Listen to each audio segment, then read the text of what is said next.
সমস্যা আছে, তুমি আমার সাথে যাইবা। আমি যাবো না, কইলাম না তোমারে বিটু ভাই বিয়া খাই আমি যাবো। তোমার কানে ঢুকে নাই, তুমি কি ঠসা? জলে সিনক্রিয়েট করে না কইলাম। করলে কি করবা? তোমার মতো বেয়াদব মাইয়ারে অনেক আগে শায়েস্তা করা দরকার ছিল, অনেক আগে তোমার শাসন করা দরকার ছিল, কিন্তু পারলাম না, আমি পারি নাই। পারো নাই না? পারলা না? পারলা না কেন? পারো, পাইলা দেখাও আমারে, দেখাও। মারলা না কেন? মারো মারো, আমার গায়ে হাত তোলো, মারো আমারে, মারো মারো। আয় আমার কাছে, আমারে মার মার, মারছ না কেন? মার আমারে। এই থাম থাম, এই কি শুরু করছো তুমি? তোমার লাগে এরকম খারাপ ব্যবহার করতেছো কেন? আমি আমার বোরে বাড়িতে নিয়ে যাবো। ও তোমার বাড়িতে যাবো না। কে লেগে যাবো না? ও ওর মার লগে থাকবো। আমি ওরে বিয়ে করছি, ও আমার বউ, ও আমার মায়ের লগে থাকবো, ও আপনার লগে থাকবো না। এতই যে তুই মা মা করস, তাহলে মারে নিয়ে থাকতি, তুই বিয়ে করতে গেলি কেন? কত বড় বেয়াদব! কোন জায়গায় দাঁড়ায় কি কইতে হয়, কার সম্বন্ধে কি কইতে হয়, তোর পরিবার তোর শিক্ষা দেয় নাই? হারামির বাচ্চা, তুই আমার গালে মারছিস, তোর কি আমি ছাড়া দেব নাকি?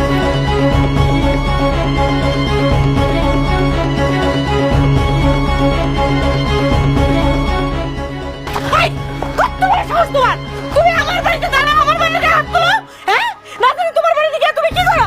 আপনার মায়া যে আমার মা সম্পর্কে বাজে কথা কইছে, নোংরা কথা কইছে, আপনি কানে জানেন? কোনো নোংরা কথা কয় নাই। তুমি খামোখা মারছো আমার মায়েরে। তুমি তোমার পরিবার মিলে আমার মায়েরে খুন করে ফেলবা। তোমারে আমি দেখতে যাবো। তুই কি দারোগাগিরি দেখাইছিস এনে? তোর আমি ছেড়ে দেব, তোর আমি ছাড়বো না। তোর চাকরি কেমনে খাইতে হয় খুব ভালো করে আমি জানি। আমি তোর মামলা দেব। মায়া গাউস, জাকিরে কল দিছিলাম, এ কইছে তোমারে নিয়ে ঝামেলাটা মিটাই ফেলতে, বুঝছো?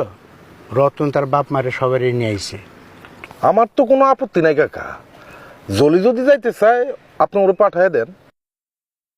তুমি কি কও জলি, যাবা রতনের সাথে?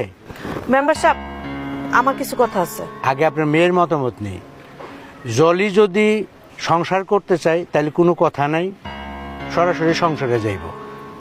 আর যদি সংসার করতে না চায় তাইলে জলি যা কয় শুনুম। আমি ওনার সাথে সংসার করবো না। আমি ওনার নামে মামলা দিব, ওরা আমি জেল কাটাবো, ওর চাকরি আমি খাবো, তারপর ওরা আমি ছাড়বো।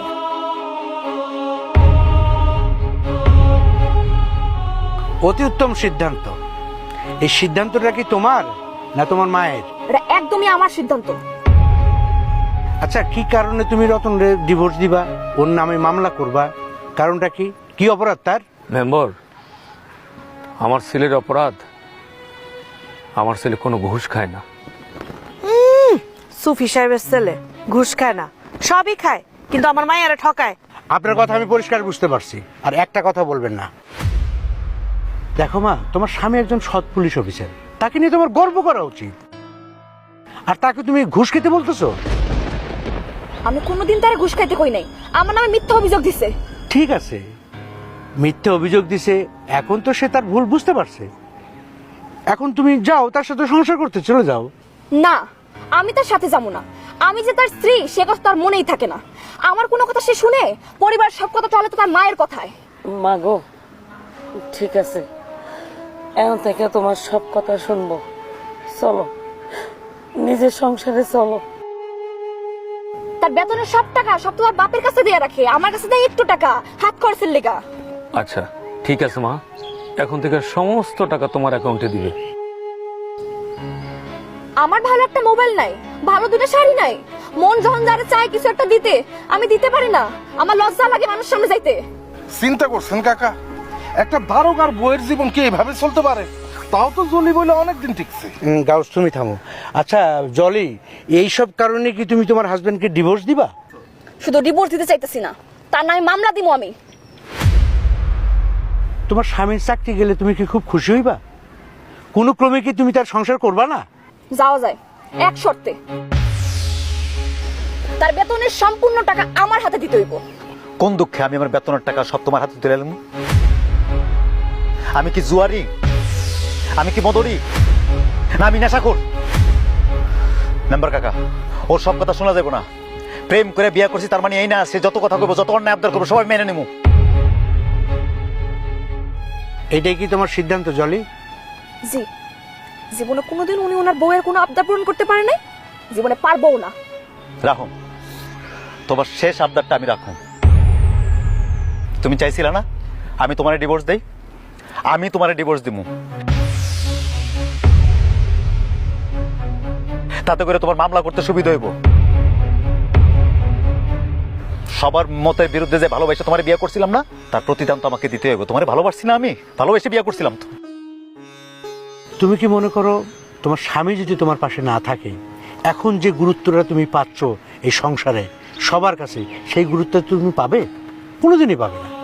তোমার স্বামী একটা ভালো চাকরি করে, ভালো একটা অবস্থানে আছে বিদায় তোমাকে সবাই সমীহ করে, আদর করে। তোমার স্বামীর সাথে তোমার ডিভোর্সটা হয়ে যায়, তোমার মা তোমাকে খোটা দেবে। তোমার দুলাভাই তোমার একটু খবরও নিবে না। তাছাড়া পাড়া প্রতিবেশী তোমাকে ধিক্কার দিবে, এমন একটা ছেলের সাথে তুমি সংসার করতে পারলে না। তোমার শ্বশুর শাশুড়ি তোমাকে অনেক ভালোবাসে, তোমার জন্য আমার কাছে এসে কান্নাকাটি করতেছে। এখন তুমি কি করবা তুমি ভেবে বলো।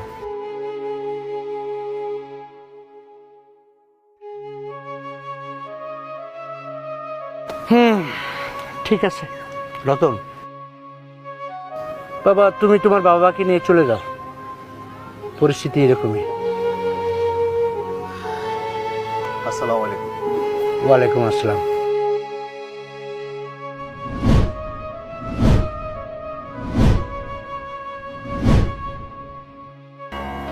আম্মা, আপনার পোলাটা নিয়ে যাবেন, আপনার মায়াটা নিয়ে যাবেন না? আম্মা, আম্মা আমার মাফ করে দেন আম্মা। আব্বা আব্বা, আমি এত বড় একটা ভুল করলাম। আমি কিছু মানুষের প্ররোচনায় আমার সৎ স্বামীটারে আমি এত ভুল বুঝলাম, ভুল অপবাদ দিলাম। আপনারা আমার ক্ষমা করে দিয়েন। আমি আমার স্বামী সংসার নিয়ে সুখে থাকতে চাই, একটু ভালো থাকতে চাই। ঠিক আছে মা, তুমি তোমার ভুল বুঝতে পারছো, আমরা খুবই খুশি। চল বাবা, বৌমার নিয়ে চল, আসো।